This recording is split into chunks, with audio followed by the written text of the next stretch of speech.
Thank you.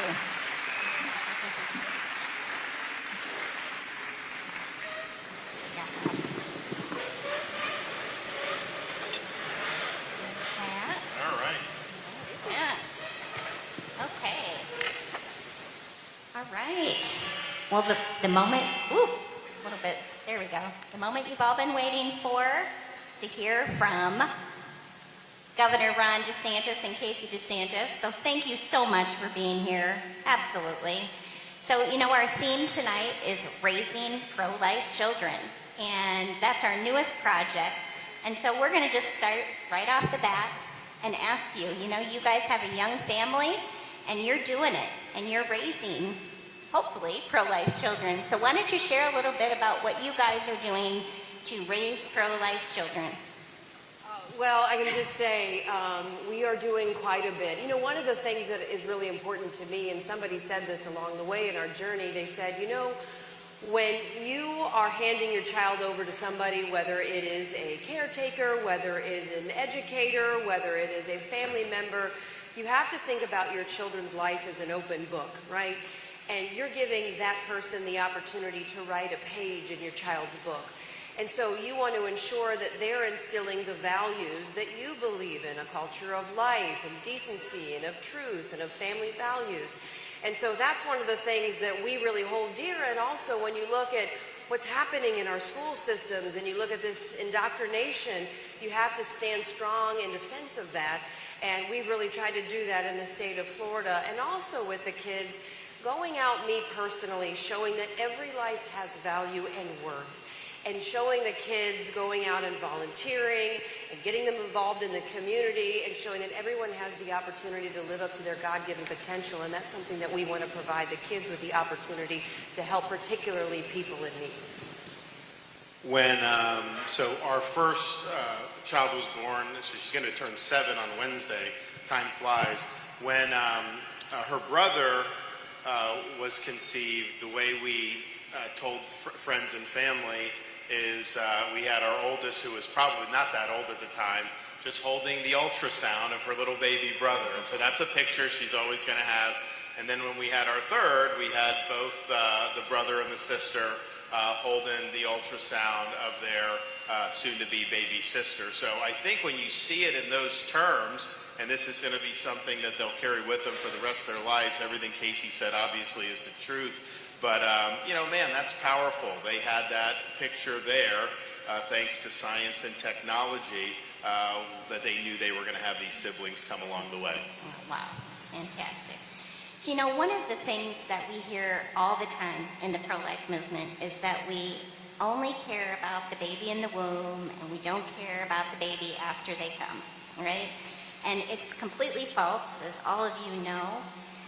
So you have a program called the First Lady's Hope Florida and a fatherhood initiative in Florida. Could you share a little bit about that? So, we are of the mind when much is given, much is expected, right? It's not about us, but what do you do to be able to do good on behalf of other people? And so one of the things that I realized being First Lady of the state of Florida is you have the opportunity to get a lot of really good people in the room to communicate about best solutions, particularly as it pertains something very near and dear to my heart: single moms, children in the foster care system, children aging out of the foster care system, adoptive families, pregnant mothers, and also pregnant mothers who are battling substance abuse. And what can we do and how can we think differently? Because, oftentimes prior to the governor getting into office, there were people in need. And what would typically happen is someone would come into the, quote, system and I think it's because there's a speaker right here, so I'm going to get really close to you. And it's because I love you to death, but also I don't want to blow anyone's ears out.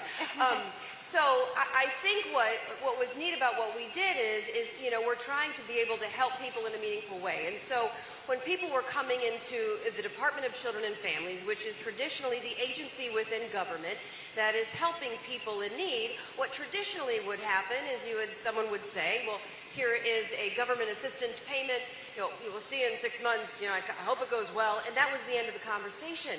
But what we knew is that there are so many good people on the ground who are willing to do wonderful things. It's just there were people in need, and then particularly the faith-based community and the nonprofit community who didn't know that they were there. So we changed how we service and we help people, particularly single moms. So if you have somebody coming into the system, instead of getting a government assistance check, although we will help them with that, we will literally give an immediate alert to our participating faith-based community. So let's say if a single mom is having a hard time putting food on the table and they need bunk beds and mattresses or book bags or what have you, we literally have somebody who is inputting that into an electronic system. It goes out to our participating faith-based community. We have 16.5 million people of faith in the state of Florida. They see that in real time. They're like, yeah, absolutely we can help. And then they deliver all of those needs to that single mom's front doorstep. So what government has really transformed...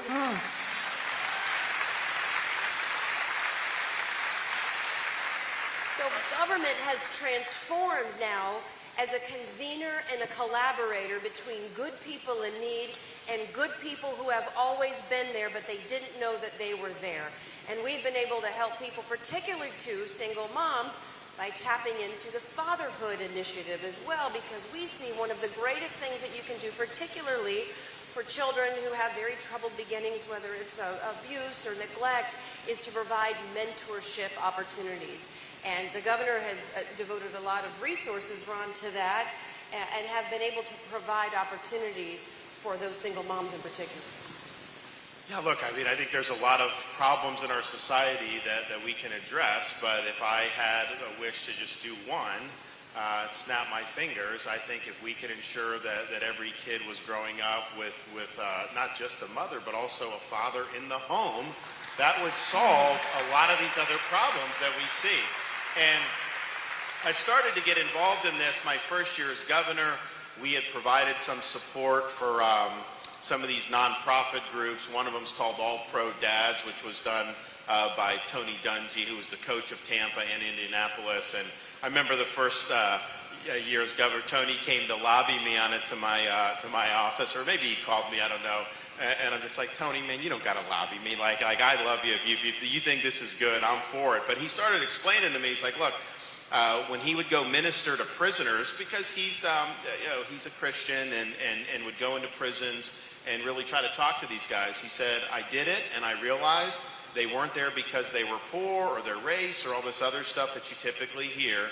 He said not having that father figure is what led them astray, and that's what he said. So what we're doing is providing support resources to enhance fatherhood, promote awareness about it, have expectations, but also just if we can provide kids with a mentor, somebody taking an interest in a young kid could make all the difference. I mean, when I was in the Navy, I did the Big Brother program. So I mentored a youth. We were in Northeast Florida at the time from Jacksonville. His father was in prison, so he didn't have a dad in the home. So I did this, and I don't know how long I did it for, maybe a couple years. Lo and behold, he ended up, when he got out of high school, joining the Navy and having a productive career serving our country. I don't think he would have made that choice had I not been there in this Big Brother program. So that's what we're trying to do in Florida, and I think it makes a big difference. And I would assume that this is something you'd like to bring on a national scale. It sounds like it's wildly successful in Florida. Yeah, and I think just the general approach of what the First Lady spearheaded, when people go in, this care portal is how all these groups plug into. So we have all the churches, synagogues, but we also have businesses. We also have nonprofits and even individuals, so that when there's a need, it goes out, people snap into action. And you know what? When the church gets involved, that person doesn't really seek government assistance ever again most of the time, because they're on a pathway to self-sufficiency. They're being taken care of by people in the community who care about them. Yes, I have a bias in terms of wanting faith to be there, because I think that can lift people up. I mean, it's not just about checks. It's about soul craft as well. And this gives an opportunity to do that. So we're going to do that in terms of some of these federal programs, because we have so much energy in this country of good people, but it's like government is often a roadblock. And think about veterans. I remember when I left the Navy, they gave me a packet, and I didn't need anything, I was fine. But I'm like, I don't even understand this stuff. It's such bureaucrat nonsense And so people go into the VA, they don't get services and all that stuff. What if you had a portal, you walk into that VA, your needs are there, then every veterans group in your community is plugged in. Businesses are plugged in, even just individual volunteers. A veteran's having a hard time, someone's like, you know what, I'm going to go and I'm going to take the veteran to lunch. Just let them know I thank you for your service and I care about you. That can make the difference between somebody deciding not to commit suicide. So we're going to take that model, but yes, we're going to harness the faith-based community to be able to generate positive outcomes with programs that have typically not done that. And he brings up a really good point. Since we launched this in late 2021, we've been able to transition off nearly 10,000 people from government assistance because it's on a pathway to economic self-sufficiency and tapping into the resources that are there. And he's right, it's a philosophical different approach to the way government operates. It's not coming in, getting a check, and then you're off to the races and, you know, everything, we hope it goes well. It is going in and seeing how government can communicate, collaborate, and then get out of the way. And we're doing that with the Veterans Affairs. To his point, man, what does that do? If the faith-based community knows that there's a veteran down the street now because you have government coming in here as far as knowing that that veteran is there, and somebody shows up on his front doorstep with a plate of lasagna just to say, you know what, thank you for your service. Thank you for everything you've done. We've been able to facilitate that. We've also been able to tap into the Department of Juvenile Justice, so there are a lot of kids who need hope and opportunities. The number one thing, we have children come through and meet with us, and they talk about how they were able to overcome adversity. These are kids who had been through the Department of Juvenile Justice, but now they're class presidents, and they're going to college for the first time in their family. And I ask every single one of them, and this goes back to the mentorship, every single one of them, the same question. How did you get here to the governor's mansion? What was it? And it was because somebody took an interest in my life and gave me values. So now you incorporate the faith-based community and the nonprofits into that in a system where somebody shows up and they want to make a difference. And so we do that with elder affairs. How nice would it be for a senior citizen who's sitting alone to have somebody show up to say, hey, how are you doing? What can we do to help you? So, and what we've done is reduced the size and scope of government, because we've taken people who were traditionally creating and executing upon those grant payments, and we've transitioned them into navigators that are helping people get on a path to either economic self-sufficiency, prosperity, hope, what have you, purpose. And it's all about thinking differently about how government operates. The Great Society's put how many trillions of dollars, and what is the return on the investment? Yes, from the taxpayer, but also the return on the investment in helping good people who are in need. And I know that we're working with your great governor to take this same model to approach it to the legislature and the state here in Iowa. And I think it's a game changer if we just think differently about what is the proper limited and defined role of government. Thank you. So, you know, as a fellow parent, I think one of the things that's really hard is that balance between your work and your family. And you guys are doing it, and you have your young family, and they're on the campaign trail with you. And the first time I met you guys was over in Grimes at the coffee shop. Just beautiful having those young children with you. But how in the heck are you doing it? That's the question, and everybody wants to know. How do you do it? How do you strike that balance? And how are you raising your kids along the trail with you? Well, we try to bring them with them as much as we can, because we just want to spend time with them. We don't want to be absent.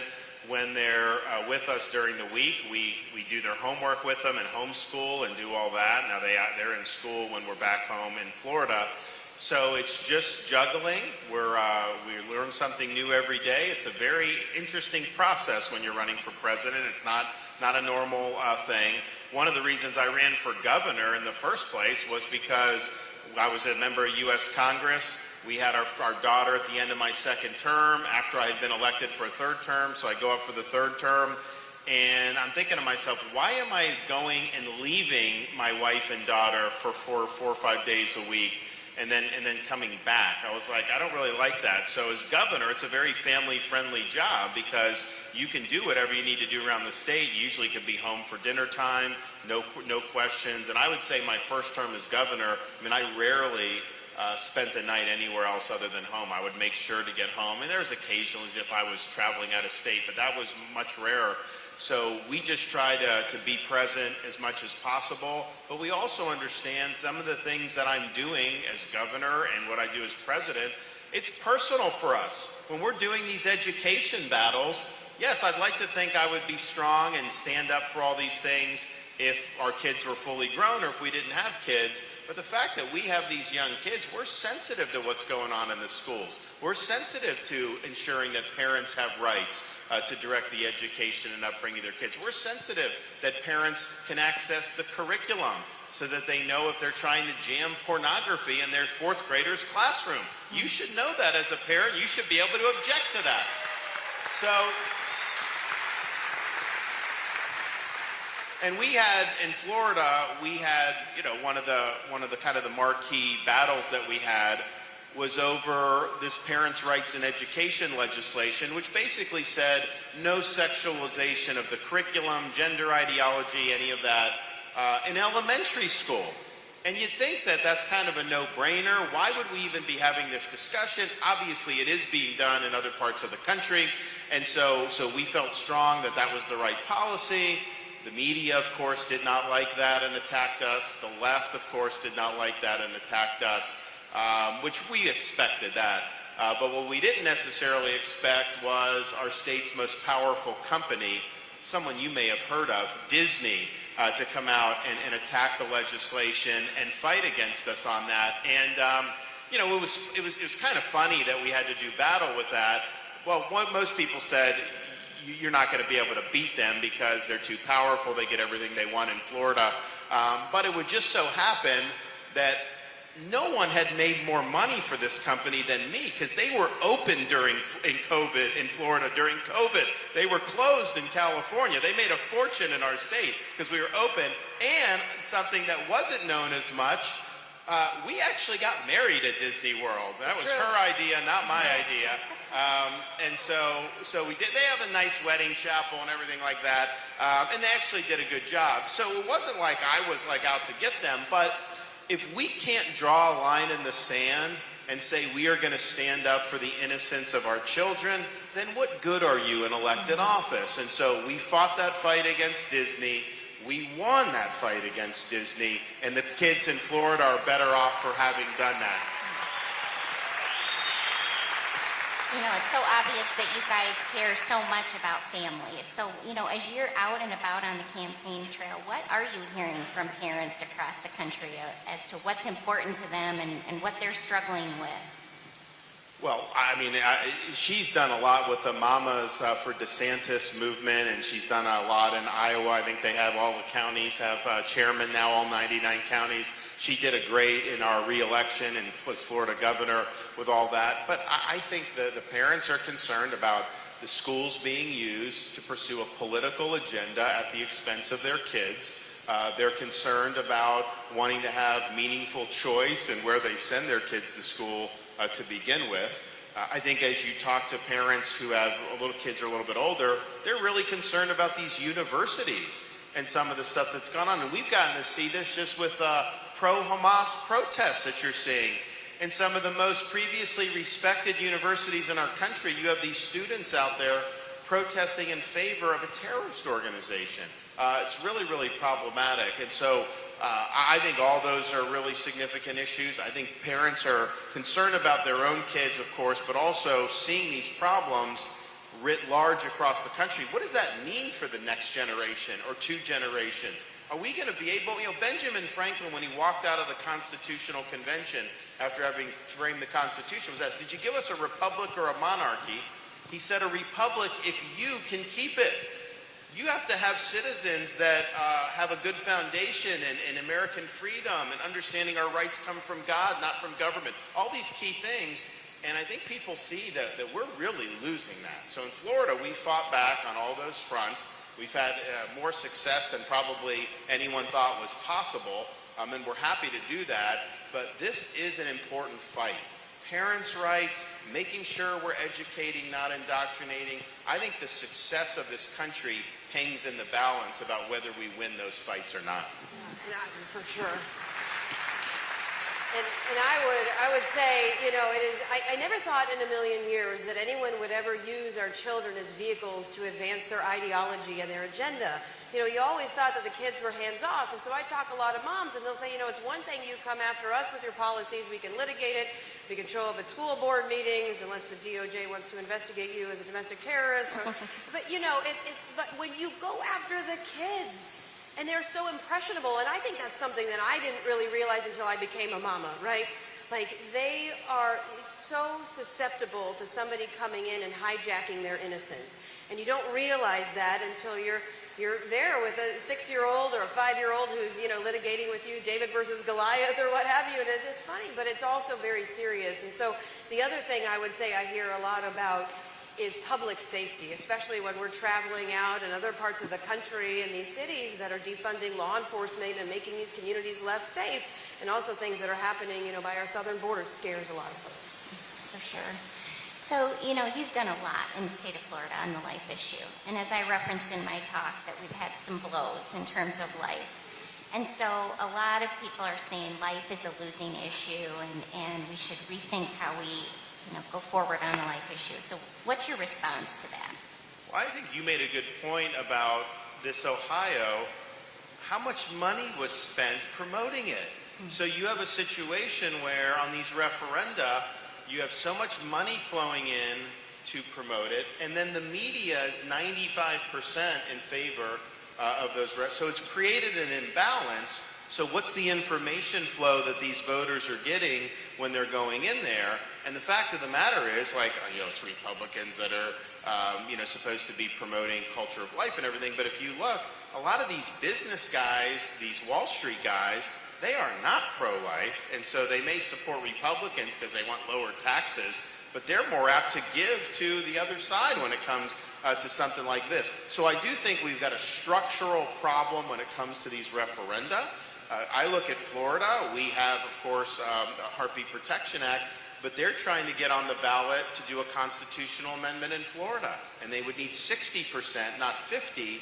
But the reality is it's a very big, expensive state to be able to advertise in, and I guarantee you the other side would come loaded for bear. So I don't think that the people of Ohio, if they were presented with maybe a robust defense of Ohio's pro-life laws, I don't think they would have come out the same way. I just think there was a major imbalance of how that was going, and what the information that people take to the ballot box is that. But I'd also say this: when you are in a position of leadership, you know, why are you there? Are you there to just always choose the path of least political resistance, or are you there to actually do what you think is right? And the way I've kind of just governed myself in terms of all this is I just want to be able to look in the mirror and know I did the right thing for the right reason, and just let the chips fall where they may. But you can't contort yourself into a pretzel. You can't try to be something that you're not. Just tell people what you believe and let it rip. So we've got a lot of Catholics in our audience, but also a lot of faithful people. And I understand you have a funny story about a baptism of one of your children. This was funny, and this was when he was first elected governor back in 2019. So he tells it actually to be truthful. He tells it better than me, so he does play-by-play, and I'll do color with it, because it is. Well, it actually goes back. It actually goes back before we had kids, and so we were. And I told a little bit of the story last night. I mean, we didn't have kids. We were trying. So we happened to be in Israel. I was a U.S. congressman, and she came. So we did a trip. And we did a bunch of different things, but one of the things that she did was she got water from the Sea of Galilee to bring back, so that when we had kids and it came time to do a baptism, we would baptize with the water from the Sea of Galilee. And so she just had them in like these, I think she had like 2 just plastic bottles, what you're doing. And I'm thinking to myself, you know, TSA, it would make you spill that out. But, you know, you go to Israeli security, and we were like, what are they going to do? And we just showed it to them. And they're like, it's water. What do we care? Take it on the plane. You know, it's like common sense in Israel versus the nonsense we deal with in the United States. So anyways, we did it. We brought back, we eventually had our daughter Madison, and everything was good. Our son, Mason, was born in the spring of 2018. I was running for governor, and I was a member of Congress, and we're like, well, we're not going to be able to plan a baptism right now with any of this. So he said, let's just get through the election. And we did, and then we're like, you know what? People are going to be in town for our inauguration. Why don't we just do it at the governor's mansion after my speech and not do a parade or anything? So we did that. My uncle's a priest, so he came in and kind of did it. And so we did it. Everything seemed fine. But we just left the water just out in part of the governor's mansion. Now, we were not used to people picking up after us. You know, we're just middle-class people. We go, well, they have a staff there. And so we go off to the inaugural ball, all this other stuff, and the staff cleaned up everything in the room. Well, the staff saw a half-empty bottle of water, so they spilled it out and threw this away. So the next morning, I was like, where's our Sea of Galilee water? And she's like, I think it's just downstairs. I went downstairs. There was no more Sea of Galilee water. So fast forward another week or two, I'm at a synagogue in South Florida doing some of our pro-Israel outreach. And I just mentioned, I said, you know, we don't have a bun in the oven right now, but we are out of water from the Sea of Galilee. And within 24 hours, there were people in Israel going into the Sea of Galilee, getting water, and they sent me back a big glass jar of water from the Sea of Galilee that I kept on my desk in the state capitol until Mamie was born, and we eventually used it for that. I always tell the kids, look with your eyes, don't touch with your hands, right? That's the last. So you guys have spoken openly about your faith and how you leaned on that, especially during your battle, Casey, with cancer. So can you share how faith plays a role in your decision making and how you're going about the things that you're doing to be a governor and running for president? Well, yeah, I mean, so when she was diagnosed with breast cancer, it was a big bomb for the family. And not that any of this stuff's ever easy, especially with cancer diagnosis, but I think when women with young children get it, it's a real serious blow, because you're thinking like you're going to have a 1-year-old, a 3-year-old, and a 4-year-old that may not end up having a mother. So it was a tough time for us as a family, and then we decided, are we going to go public with this? But we said, we should, because she may be out of pocket and there's just going to be. So we went public with it, and it was a dark time, but I'll tell you, the prayers that we received from people throughout Florida and throughout this country really lifted up the family. It lifted up Casey, and it was very, very powerful. So that is just an example that we lived through personally. She handled it very well. It was not easy to do, but I think it's because we had so many people praying for us. I really think that God just carried her through that whole ordeal. So it's been meaningful, just how we live our lives, but then also in some of the trials and tribulations that you have when you go through this journey in life. But I also always remind people as a public official, my faith is who I am. And so it's just part of how I conduct myself. But our country is based on the idea that our rights are endowed by God, beginning with the right to life, as well as the right to liberty and the pursuit of happiness. That's in the Declaration of Independence. That's how our founders conceived of this country. It's based on the idea that there's a higher power, and people throughout our history have recognized that. So I think it's partly personal faith in God, but I think it's also just in America, as an elected official, when you swear that oath to support and defend the Constitution, that Constitution was framed against that backdrop in the Declaration of Independence to say this country is founded on the idea your rights do not come from government, they come from our Creator, the Lord our God.